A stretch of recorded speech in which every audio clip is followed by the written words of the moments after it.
byahoze. Hari umuntu uri akavuga ati ntabwo nareba video y'umuntu gutya ufite icyo amariye wingende nta kintu umuhaye, akaguhereza gift bwa video wamuhaye. Noneho yenda kujya ngo byumvikane, reba nka kuri ureba video kuri TikTok uri guscrollinga gutyo uzamuka ongera umanuka, wabona video wakumva ikunejeje ugakoramo kabiri muri screen ukamuha like.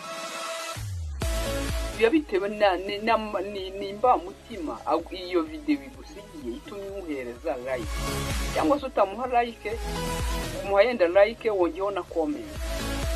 Mu by'ukuri ibyo ni ibintu bitagira akantu bimuha kagafaranga, ariko noneho ufite ubushobozi, ufite za gift, ufite za coin, nama coin ubundi aza kuri balances hariya za TikTok, ufite za coin ashobora kwita kohereza gift mu macoin yaguhaye. Rero